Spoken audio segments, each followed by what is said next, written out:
orang cinta sing mestine lara dicubit malah nikmat, ora musuh malah ketagihan. Itu kalau kita sudah merasakan cintanya Allah semacam itu. Tidak ada ibadah yang memberatkan misalkan adanya adalah nikmat, karena cinta itu adalah sumber kenikmatan. Kita mau memulai nikmat indahnya sholat, insya Allah kita merasakan semacam itu. Karena apa? Nabi yang menjadi contoh kita adalah sholat itu adalah surga dunia. Perintah dari sini, yukbit. Kenikmatan yang kita peroleh sebanding lurus dengan tingkat ittiba kita. Nanti akan masuk kita. Baca ya. Nikmatnya indahnya sholat yang kita rasakan tadi sebanding lurus saukuran bagaimana kita ittiba Rasul. Dan wa yaghfir lakum dzunubakum. Ya Allah, modal ittiba Rasul. Itulah pilihan Rasulullah. Menjadi Allah mengampuni dosa-dosa kita. Ya, kita yang kalau dia pas sholat istighfar dirasakan minta ampun, kita merasa dosa itu dalam hati kita menjadi beban seperti kelamin ketika rasanya ya orang kepenak. Namanya orang kalau banyak dosa tidak pernah hati merasa tenang, tenteram, damai, seneng nih galau gitu loh. Kalau kaya apa diselingkuh nek mengaku dosanya itu senangnya adalah senang semu, bahasa kita galau. Ya, tapi orang-orang yang insyaallah dosanya tidak banyak, ya bahasa kita fresh dari itu sesenang itu sama seperti. Jadi tadi wong dicuwit mesine loro, nek musuh ngamuk, nek wong seneng malah ketagihan. Itu yuk karena dicintai. Diampuni setelah dicintai adalah diampuni. Wa yaghfir lakum dzunubakum, Allah akan mengampuni kamu. Wallahu ghafurur rahim. Coba ayat Al-Quran, wallahu ghafurur rahim. Seberapa pun banyak dosanya, Allah mengampuni. Kata rahim itu paling indah. Jadi orang kokoyo ngomong elek jahat yang harus diampuni, tidak disayang. Buktinya apa? Wong jamu semuanya elek terus jadi ampun karena mendapat ampunan. Sayang Allah tandanya adalah kulo panjenengan diparingi paham mudah dan ringan melaksanakan perintah, itu namanya sayang. Kita masuk pada materi. Surat apa ini? Ali Imran. Ini ittiba ya Allah, begitu mulianya Nabi menjadi dasar kita disayang oleh Allah. Kita akan bicara sayang Allah nanti jangan di sini waktunya orang tekan. Ya tidak tekan. Ittiba saja. Di dalam ibadah kita ittiba apa? Mengikut Nabi. Dari mana kita tahu ilmu cara ibadah yang benar? Sama-sama materi.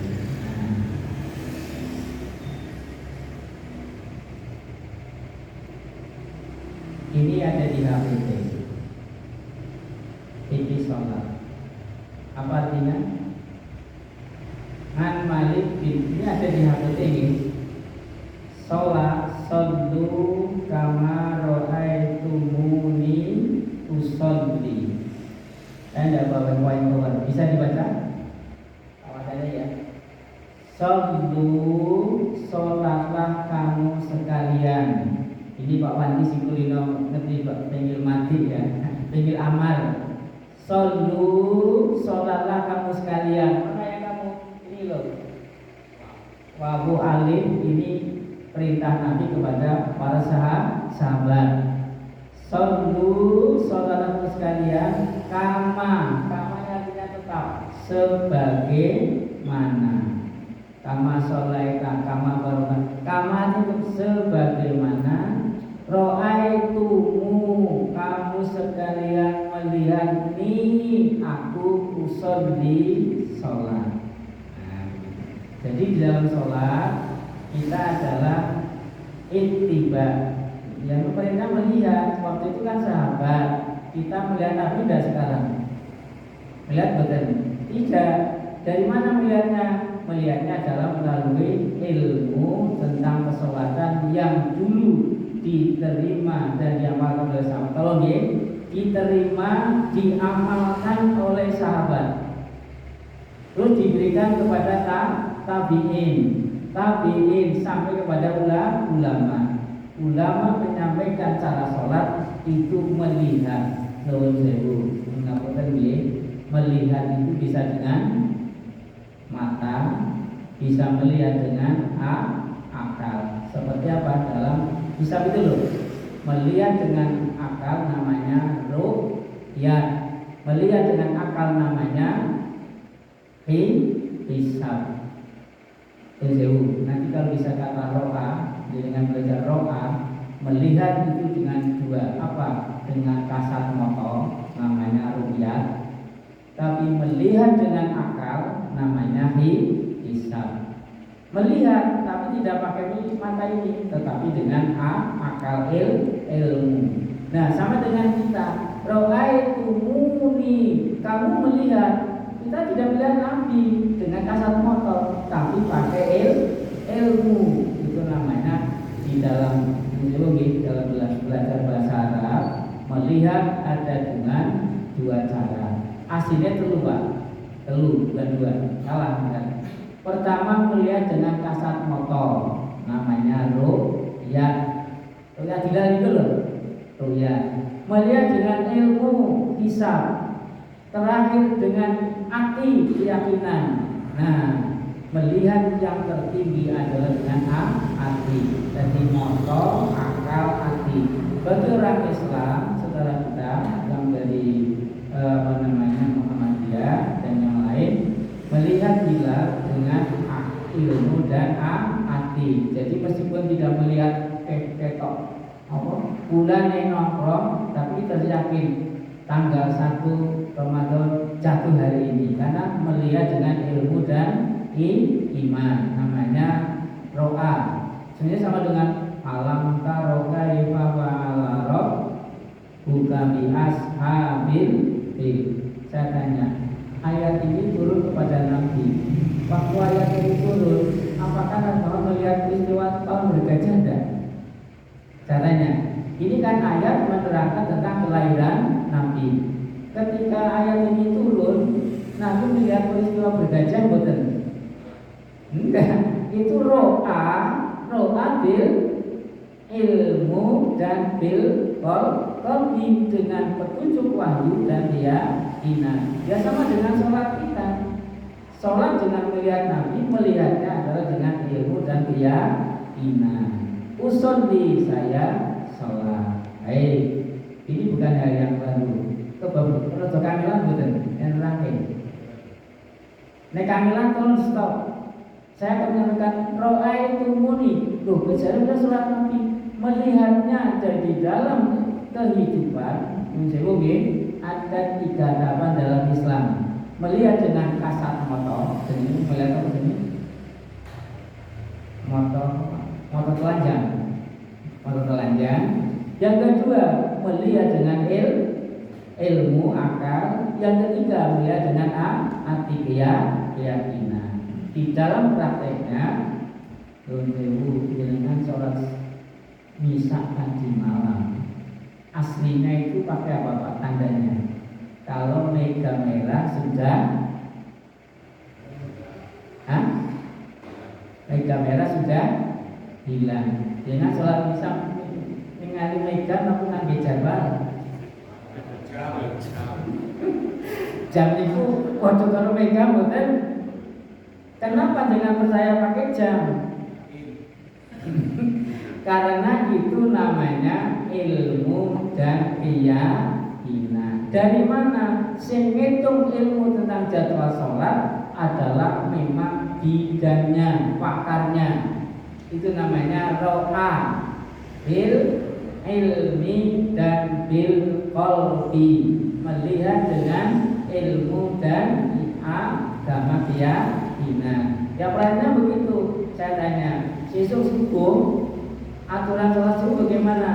Setelah melihat fajar apa? Fajar sidik. sapa sing nek ajeng salat subuh dadak nginguk ning wetan. Niku wani salat subuh. Adzan, sing kok wani adzan. Ayo, pertanyaan saya. Kok wani karo jam, kok jam ini bocah jam-jame, yo. Nah, jadwal itu bukti nyata melihat dengan ilmu dan keyakinan. Poso nuwun sewu, buka puasa. Dengan delok srengenge surup napa nganggo jadwal. Kok proyo jadwal. Nah, ini kembali kepada kita beramal dengan namanya melihat dengan ilmu dan keyakinan. Baik. Ini sambil ngajam ya. Kita masuk pada materi. Ini sebelum masuk pada materi. Pak Bolang dari jelek ya. Nah, ini yang menjadi dasar kenapa saya menulis. Kalau dulu yang lama, tulisan saya yang lama, hidup damai dan mulia dengan sholat khusyuk. Sebenarnya Nabi yang menjadi teladan. Hidup damai dan mulia dengan sholat khusyuk. Karena apa? Figur sing contoh nyata uripe damai dan mulia karena sholat khusyuk adalah Nabi Muhammad. Setelah itu sudah satu bab lama itu. Saya perkecil menikmati indahnya sholat. Ternyata sholat itu sesuatu yang indah dan menyenangkan. Dari mana? Nah, ini saya ambil dari dua buku kitab itu, dan saya belajar beberapa ulama yang memang paham. Judul bukunya itu adalah Ahkamu Sholat wa fi Sifati Sholat Nabi. Yang kedua jadi sholat. Ya Allah, begitu indahnya. Coba nanti kita masuk pada ini. Tak bulan ini saya paling teman baca begitu. Nah, karena Muhammadiyah prinsipnya adalah sesuai dengan pemahaman Quran dan hadis yang sahih, saya pakai hanya ini. Kalau ini jelas ini. Terus hubbiba ilayya. Nah, saya tidak baca. Hubbiba ilayya nisa'u watibu. Nabi itu jumlah kodok panjenengan kodok panjenengan. Kalau wong wedok karo wangi lak yo seneng. Nggih boten. Sewu lho. Wong lanang delok wong wedok ayu membuangi mesti seneng. Ayu. Nabi Yusuf aja kalau tidak melihat burhan, kata Allah, kalau tidak melihat burhan yang berzina dengan Zulaikha. Tapi ketika sudah ada mau berdekat zina, kemudian melihat burhan dari Allah, mingkur terus mulai digerek, kelaminnya terus bicara. Nah, kembali tadi, ini saya ambil dari Jadi Sholatak dan juga dari kitabnya Imam Ghazali, yaitu dari apa? Iyaul-Ulumuddin. Pertanyaannya begini, bisa mungkin saya orang awam berdepan dengan logikanya kok itu. Nabi itu saking nikmatnya sholat, iso ngalahke kenikmatan panca indera. Karena sholat adalah indera keenam, tak bulan dari. Nikmatnya sholat bisa mengalahkan panca indera. Karena sholat adalah indera keenam. Paham dari maksud saya? Paham belum? Belum bojo ayu mau wangi, berarti tak pancain indra. Betul apa tidak? Mata dengan hidung. Tetapi Nabi bisa mengalahkan panca indra itu dengan indra keenam. Apa? Hati yang sholatnya khusyuk. Apa buktinya? Nabi kalau sholat malam itu cepat apa sulit? Tidak yang dengan dengar. Nabi kalau sholat tahajud itu cepat-cepat apa sulit? Sulit kan? Jam-jam coba satu rokan atau telur surat itu. Lagi terus soalnya bubar kan tidak. Yakin coba sholat taraweh tang riki satu malam satu lembar mawon itu. Sesuk mesti sapa imam mereka ya wis selasa pimpinan mawon. Saya yakin itu. Ya, tapi kalau Nabi dan sekarang di Mekah itu dalam membuatkan apa? Dia merasakan yang dibaca dalam sholat itu menjadi konsumsi hati, nutrisi hati yang lezat. Jadinya begitu dalam kalimat yang saya baca. Oke, jadi itu karena Nabi di dalam sholat itu terjadi mahabbah, cinta kepada Allah. Namanya orang cinta dari yang tinggi dirasakan sing dicapai gerakan-gerakan itu semuanya menimbulkan suasana kenikmatan dan kebahagiaan. Sampai hadis mengatakan Nabi saking suwe dari sholat di sikile nganti podo mentung bengkak rakroso. Itu bukti ternyatakan saking nikmatnya sholat malam panjang pak menibu ngadeg ke suwe sikile nganti podo bengkak. Kalau berat yang tugas politik itu nak sampai studi banding telung dino neng bis sikile pada melengkung sing tua. Karena apa? Kayak gue kurang gerak. Jadi banyak berdiri banyak duduk karena darahnya tidak sirkulasi di dalamnya akhirnya semacam itu. Saya ulangi dulu indra keenam namanya qalbun salim. Ketika bisa sholat khusyuk, daya kerjanya melintasi dimensi ruang dan waktu.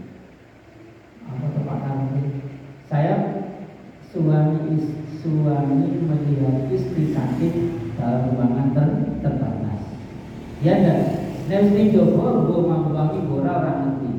Tapi kalau namanya sholat, hati kita bisa mengungkap kenikmatan yang dulu, sekarang dan yang akan datang di alam akhirat. Maka dikatakan qalbun salim itu daya kerjanya melintasi dimensi ruang dan waktu. Orang bisa kita sesuk ning akhirat begitu saking nikmatnya baca Quran asik dengan apa kondisi hati sedang suatu ini namanya qalbun salim.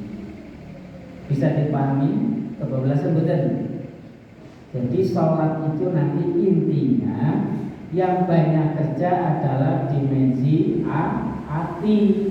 Fisiknya ada, tetapi yang paling banyak bergerak adalah hatinya. Pertanyaan saya, nek sholat dengan yang lebih banyak aktif presentasinya hatinya nopo ragane. Nah, jadi itu jujur aja nih, jujur aja. Nek sholat sing oke ragane, yo nikmat, nek yo urung rasa seutuhnya. Dia akan kembali materinya semacam itu. Maka di dalam soal itu Muhammadiyah telah menulis istilah bermacam-macam. Saya minimal ada 7 istilah yang saya pakai dalam kehidupan sehari-hari. Terutama qiyamul lail minimal ada 3. Ya, terutama aja nih kambingan. Kembali tadi, jadi di dalam sholat ini akan terasa nikmat. Ini kan halawatul iman. Nikmatnya iman ada di dalam hati kapan? Ketika hati kita mengenal Allah, bertemu dengan Allah, merasakan nikmat Allah. Itulah yang dikatakan nikmatnya iman. Mengingat, bertemu, bersanding, mengingatkan, merasakan nikmat Allah itu halawatul iman. Kalau akhir ini, jadi dari hadis ini, sholat pulau panjenengan sudah 50-50 nopo dereng. Sholat antara anggota badan dengan hati, mana yang paling banyak bekerja? Nek masih banyak bekerja fisik, sholat rasanya abot. Nek sholat sudah kita merasakan dalam hati, itu wah rasanya nih. Ya, sebelum masuk ini satu lagi saya akan menayangkan. Nah, ini sebelum masuk pada materi, kalau itu ada di buku ya. Kalau muncul lagi,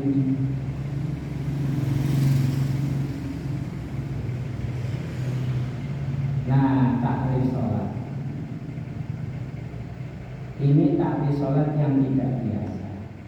Ini yang tadi saya katakan, di dalam sholat itu yang lebih banyak aktif adalah amalan hati. Ini betul ngarang, ini ada di dalam bukunya Pak Harga Siddiqi.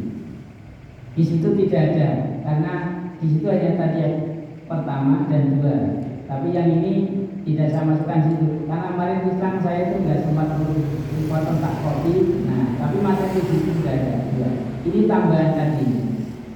Sholat itu apa? Sholat adalah tawajjuhul qalbi, menghadapkan hati. Jadi nek ragane ngadep kiblat, ning atine menghadap Gusti Allah. Dalam begitu. Tawajjuhul qalbi ilallah, menghadapkan hati atau jiwa kepada Allah. Muftatahatun bit takbir, dimulai dengan takbir.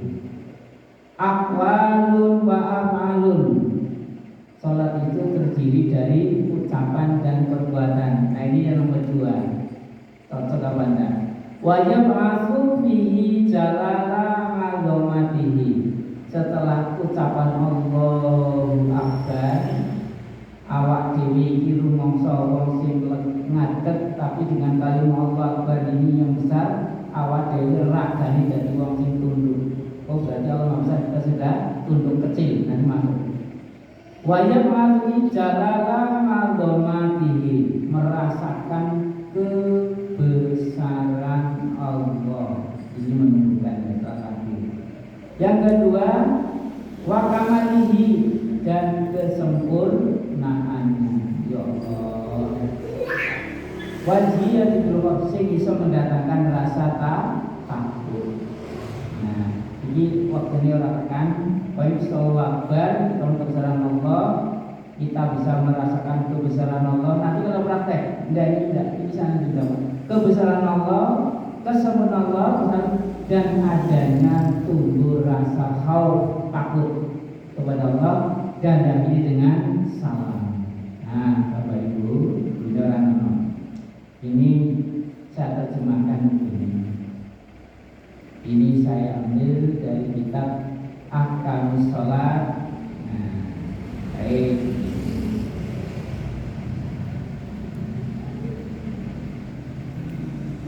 Jadi kan sama dengan tadi, memang tadi bahasa Arab tak gawe gampang Indonesia ini. Kenapa jenengan dan Nabi merasakan nikmatnya sholat? Karena apa? Ayat kan bilang orang beriman itu artinya menjadi tenang karena ingat Allah. Benar ya? Ala bidzikrillah tatmainnul qulub. Ini Allah menyatakan dalam surah Ar-Ra'd, alladzina amanu tatmainnu qulubuhum bidzikrillah. Orang beriman itu hatinya tenang karena mengingat Allah. Dengan di halaman pertama, sholat adalah dzikrul akbar. Itu halaman pertama. Halaman pertama yang dengan buka. Kita lihat dzikrul akbar biar masuk di materi. Halaman pertama. Sudah? Sholat adalah dzikrul akbar di hulukil azim. Sholat adalah dzikrul akbar yang sempurna, akan membentuk pribadi yang luhur dan agung. Itu kata Allah, bukan kata saya. Wa inna kala ala hulukin azim. Judulnya begitu. Judulnya jadi baca. Sudah. Dikatakan di situ, utlu ma uhiya ilaika minal kitab wa aqimis sholata inna sholata tanha 'anil fahsya'i wal munkar wa la dzikrullahu akbar wa la ya'lamu ma tasna'un. Sholat nek betul kayak keterangan ini jenengan hatinya diparingi hati yang seperti hati yang suci, diberi cahaya kebenaran, kemuliaan, di situ kan bersinar jiwanya, terus merasakan nikmat sholat dan benci kepada kejahatan, ingat kurang. Pada akhirnya, kenapa sholat disuruh dzikrul akbar? Sholat itu zikir yang dengan lisan, hati, dan anggota badan. Itu yang disebut mungkin kurang ya, karena memang sudah belum. Itu yang kadang salah.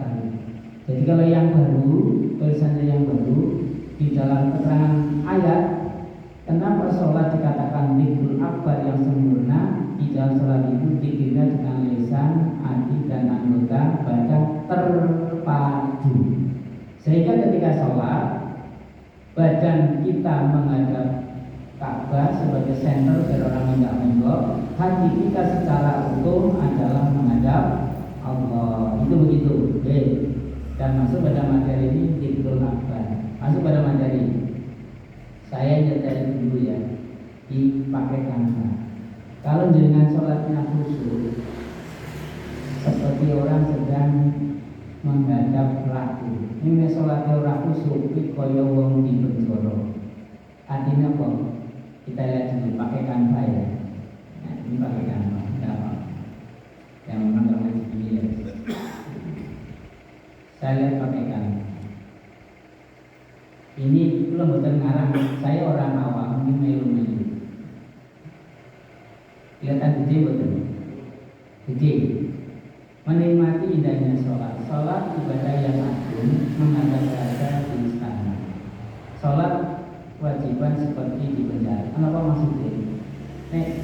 Kalau panjenengan bisa mengetahui sholat adalah ibadah yang agung menghadap Allah seperti orang di istana. Bagaimana?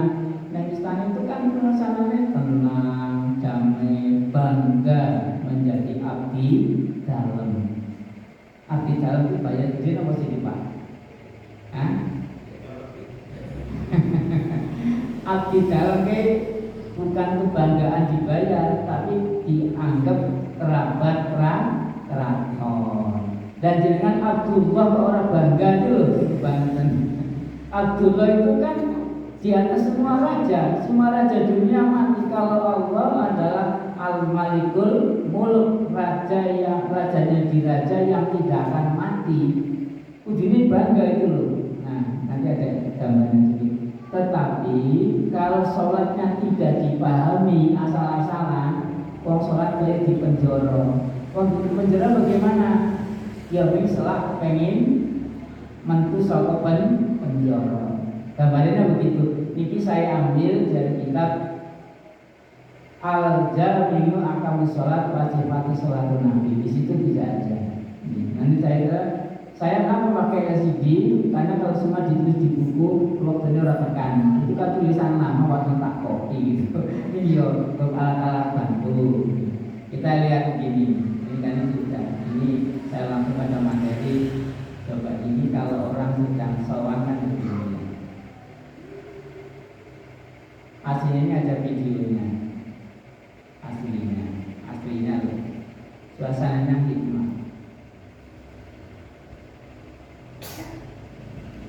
Kelihatan tenang, damai, sopan, tenang. Ini itu rasanya senang banget sejak di dalam. Takkan bayarnya rasa biro. Teman ngaji saya tak tinggal malu ke polos memang dan supaya bangga dengan pakaiannya. Nah, kalau jemaah, kenapa Anda tidak bangga menjadi Abdullah yang dialah Al-Malikul Muluk, raja di raja yang semua raja akan tunduk kepadanya di hari kiamat. Dunia juga begitu. Raja dunia banyak yang tak karu-karuan. Kalau raja dunia kan banyak yang karamurkan. Coba lihat kamu. Allah itu adalah raja yang bijaksana, adil, maha kaya yang akan menjamin kenikmatan selamanya di surga. Tapi kenapa tidak bangga dalam sholat? Itu yang kalau istilahnya tertutup hatinya itu. Coba abdi dalam begini banyak rasa piro manut tekor rawani melanggar ngomong we ora wani sembarangan. Ya apa tidak? Ora wani raja barang itu mundur yo mundur manut wae ini. Kula ngaten iki ilustrasi bukunya ada begitu. Aslinya begitu memang begitu. Jadi dari tiga kitab itu memang semacam itu. Nah, ini syukur begini kalau di Jogja kan sudah nyaman ya. Kan sekarang jadi sistem terbaru ini kemarin mau rubah. Nah,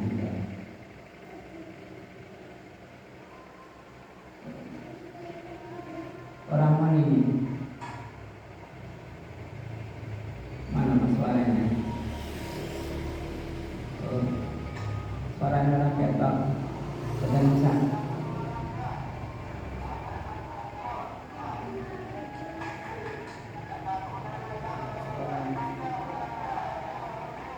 Newoning penjara ki orang senenge mimpi pusat-pusat terus ngoten. Orang ini. Mas yang aku suara dari sini loh mas. Nggak usah.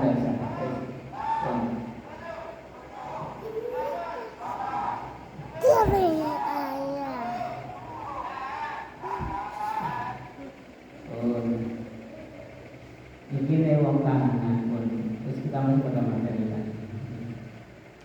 Nah, nikmati indahnya sholat. Kita masuk pada materi ini. Cuma hari ini kita tidak selesai. Tadi Dzikrul Akbar, orang beriman itu hatinya tenang dan damai ketika mengingat Allah. Sholat adalah Allah nyatakan Dzikrul Akbar. Itu loh di situ loh. Wala dzikrullahi akbar. Ada di situ, guys. Coba dibaca bersama-sama sebelum masuk materi ini. Dibaca surat Al-A'raf. Monggo. A'udzu billahi minasyaitonir rajim. Bismillahirrahmanirrahim. Utlu ma uhiya ilaika minal kitabi wa aqimis shalah. Innas sholata tanha 'anil fahsya'i wal munkar wa dzikrullahi akbar wallahu ya'lamu ma tasna'un. Bacalah apa yang telah diwahyukan kepadamu, yaitu kitab Al-Quran, dan dirikanlah sholat, sehingga sholat itu mencegah dari perbuatan keji dan mungkar. Dan sesungguhnya mengingat Allah, sholat adalah lebih besar keutamanya dari ibadah-ibadah yang lain, dan Allah mengetahui yang benar. Dikatakan wala dzikrullahi akbar. Sholat itu disebut dzikrul akbar, zikir yang paling besar. Nah, kita masuk pada materi ini di bulan ini. Kenapa dzikrul akbar bisa dinikmati? Mari kita masuk materi dengan pendekatan cinta. Meskipun tadi kan sholat dimulai dengan cinta, jadi saya sampaikan ini fikih sholat berdasarkan pendekatan akidah, bukan dengan pendekatan hukumiyah syariah. Yang saya sampaikan ini materinya dengan pendekatan akidah. Sholat dzikrul akbar menjadi kenikmatan. Tadi dimulai masalah cinta. Musewu nek bahasa Arab ngalamatul hubbi kasratul dzikri. Tandane wong seneng kuwi mlebu ning jero ati oke dieling-eling. Jujur saja nek jangan rindu yang dicintai niku atine seneng apa susah. Coba sing tau dibojo mesti pengalaman rindu. Saya tanya, jenengan rindu dalam hati ada di depan orangnya tidak? Tidak. Ini nek rindu niku atine seneng apa susah? Ayo saya tanya. Rindu itu kan hanya ada di dalam hati. Ayo, benar-benar. Ini betul-betul sembrono loh ini. Akhirnya mengatakan, in kuntum tuhibbunallah. Jika kamu cinta kepada Allah, ikuti Nabi. Nabi sholatnya sempurna, ingat Allah sempurna. Dia merasakan, ya imannya sempurna. Saya akan masuk. Kenapa sholat menjadi kenikmatan? Pendekatannya cinta. Kenapa cinta? Kita masuk hati yang berisi. Nah, kita masuk pada dua. Sholat ada dua bagian, tadi bacaan dan gerakan. Bacaan itu pertama dimulai takbir. Apa? Allahu Akbar. Artinya apa? Mengagungkan Allah. Ya Allah, wong nek wis melihat kebesaran, kemudian berikutnya senang, kagum dan tahmid. Tahmid itu apa? Ngalem. Ngalem itu apa? Memuji, mengakui kebaikan Allah yang sempurna. Ada di buku itu nggih. Halaman 2 itu nggih. Halaman 2. Terus ada. Halaman 2. Halaman 2 benar. Benar halaman 2. Iya. Ya, benar halaman 2. Ya, betul halaman 2. Betul. Jadi kalau kita sudah mulai pertama Allahu Akbar, ono kagum Allah itu maha besar, mengagumkan.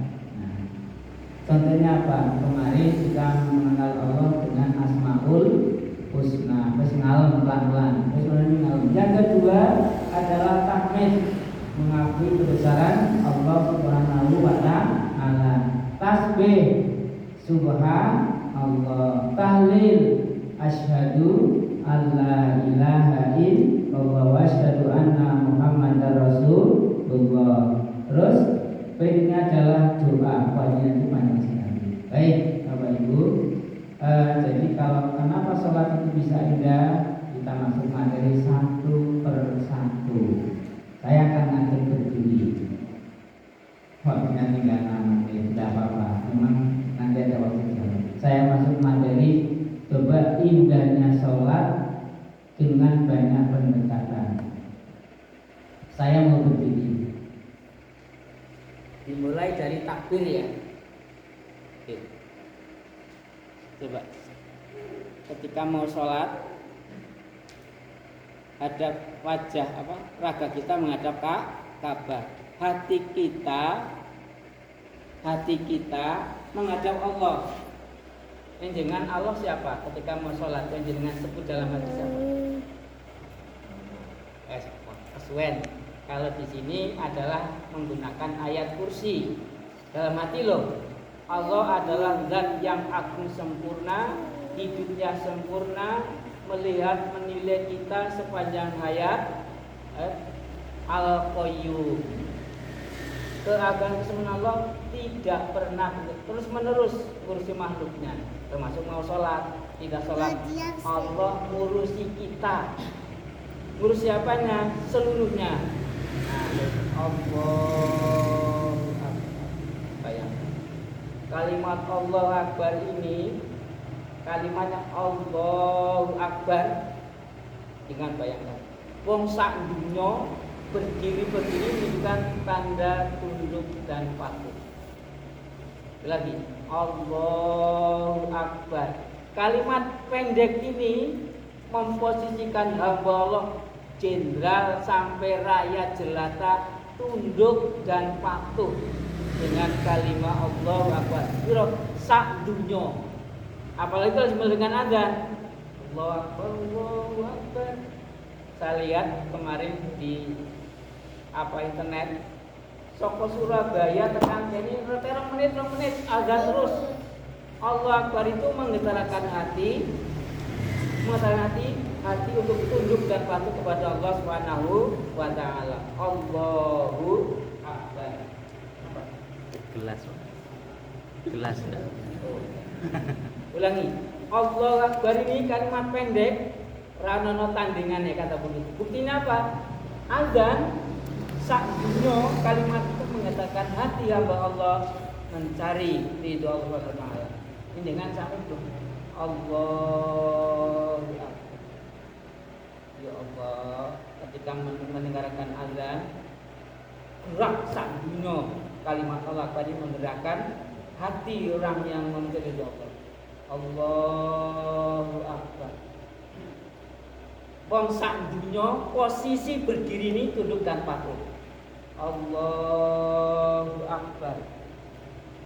Ya mungkin mau sampai Allah Akbar ini wong sak Ka'bah kaya 2 yuta kabeh rukuk manut kabeh. 10 juta ya rukuk kabeh.